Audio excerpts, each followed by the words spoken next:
A forma do planeta Terra. O Sistema Solar se formou após a explosão de uma estrela gigante chamada supernova.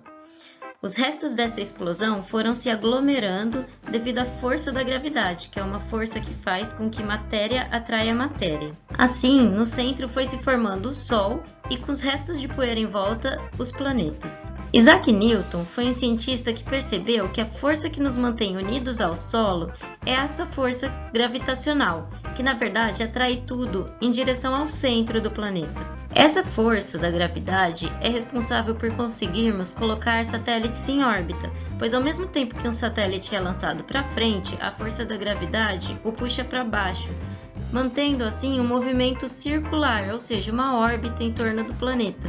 Esses satélites são responsáveis por fazer previsão do tempo, transmitir sinais de TV e de internet, por exemplo. Como a força da gravidade atrai tudo em direção ao centro, o resultado dessa força só pode levar o nosso planeta a uma forma esférica.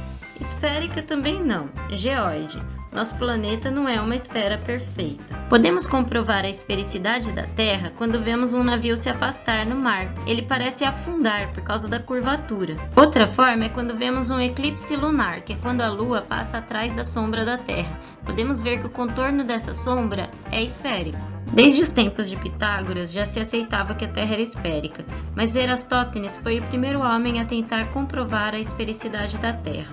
Ele fez um experimento que consistia basicamente em colocar uma vareta na posição vertical em duas cidades que estavam a cerca de 800 km de distância, Alexandria e Siena.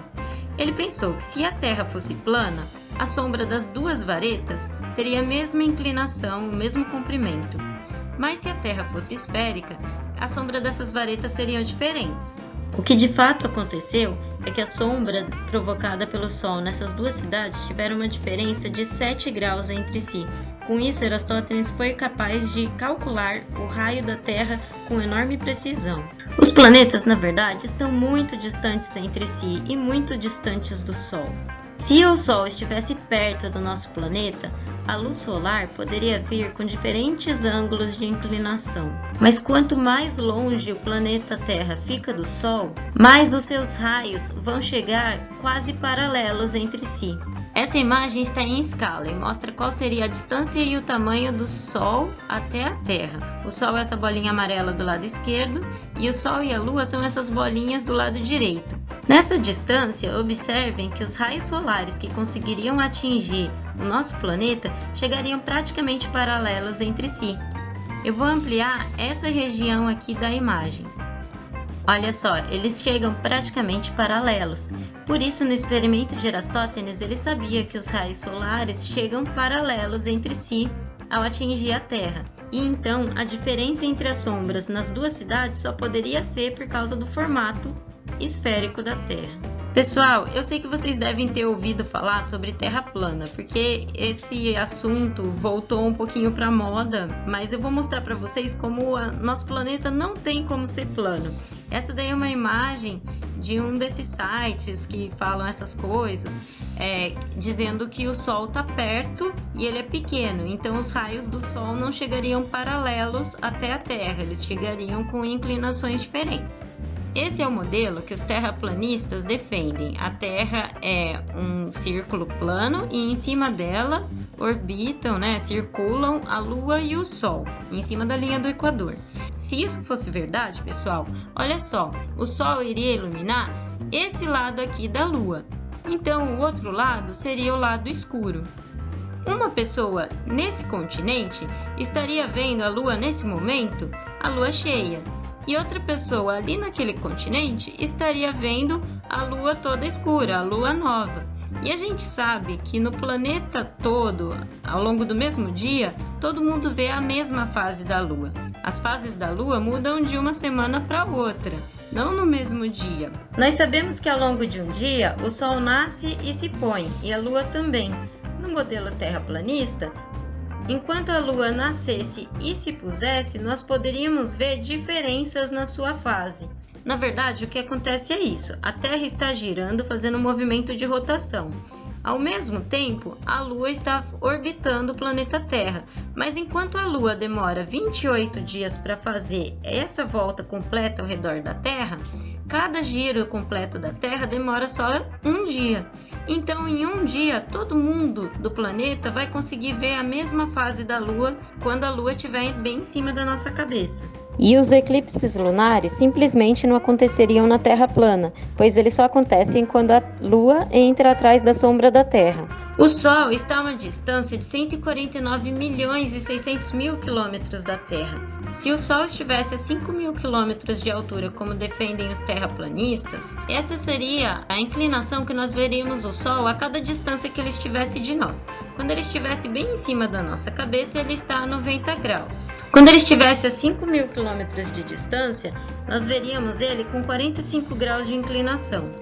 Quando estivesse a 10 mil quilômetros de distância, ou seja, daqui até a África, nós ainda o veríamos com 27 graus de inclinação. Só para vocês terem uma ideia, nessa distância teria uma diferença de 6 horas no fuso horário, ou seja, quando aqui fosse meio-dia, lá já seriam 6 horas da tarde. Então, uma pessoa às 6 horas da tarde lá na África estaria vendo o Sol, que está aqui em cima do Brasil, ainda com 1/3 da altura máxima que ele pode chegar no céu. A 20 mil quilômetros de distância, que já é daqui até o Japão, nós ainda estaríamos o vendo com 14 graus de inclinação no céu. Ou seja, ele não estaria tocando o horizonte e ele já estaria do outro lado do mundo. Aqui eu fiz uma simulação de como seria o pôr do sol na Terra plana. O Sol iria se afastando e diminuindo de tamanho, mas não chegaria a tocar o horizonte. E na verdade, nós sabemos que o pôr do sol é assim. O Sol se esconde mesmo atrás do horizonte. Nós podemos ver o círculo se afundando atrás de um oceano, por exemplo. Antes que digam que o Sol diminui de tamanho no pôr do sol, vocês precisam se lembrar que o Sol é muito brilhante. Então, para comparar o tamanho do Sol ao longo das horas do dia, nós precisamos usar uma proteção, como um raio-x velho, por exemplo, ou um óculos solar bem forte. Assim, nós podemos conferir, como nessas imagens, que o Sol não muda de tamanho ao longo do dia. Até ele se pôr, ele tem o mesmo tamanho. Outra forma da gente comprovar a esfericidade da Terra é observando o céu e as estrelas. O nosso planeta gira de oeste para leste. Por isso, nós temos a impressão que o Sol nasce a leste e se põe a oeste. Na verdade, nós que estamos girando na direção oposta. Agora, imagina essa pessoa que está próxima da linha do Equador, girando, e se ela olhar ali na direção sul do céu, ela vai ter a impressão que o céu está girando na direção oposta, porque o planeta está girando. Imagina você de lado, assim que nem esse hominho, e faz com o seu dedo aquela direção que a flechinha lá de baixo está girando. Esse sentido que a flechinha lá de baixo está girando é igual ao do relógio, é o sentido horário. Então, lá no ponto cardial sul do céu, as estrelas estão girando no sentido horário ao longo da noite. Se você olhar isso em várias horas diferentes ao longo da noite, você vai perceber que as constelações se moveram nesse sentido. Esse é um time-lapse mostrando esse efeito ali na direção sul. Agora, se esse mesmo carinha olhar lá na direção norte, ele vai ter a impressão que as estrelas do céu estão girando naquela outra direção ali que eu desenhei a flechinha vermelha lá em cima. Se imagina de lado, que nem ele, e faz o sentido da rotação da flechinha vermelha com seu dedo para você imaginar melhor. Esse sentido é o sentido anti-horário, ou seja, o contrário do sentido dos ponteiros do relógio. E lá no Polo Norte é assim que as estrelas giram. Então, se você olhar para o norte do céu, você vai ver as estrelas girando ao redor de uma estrela chamada Polaris, que fica bem no norte do céu. Agora imagina que o meu carinha tem uma câmera 360 graus. Ela filma para todos os lados ao mesmo tempo. E ele vai filmar todas essas direções. Na direção sul, as estrelas vão estar girando no sentido horário. E na direção norte, as estrelas vão estar girando no sentido anti-horário. Assim, inclusive, é possível a gente se localizar.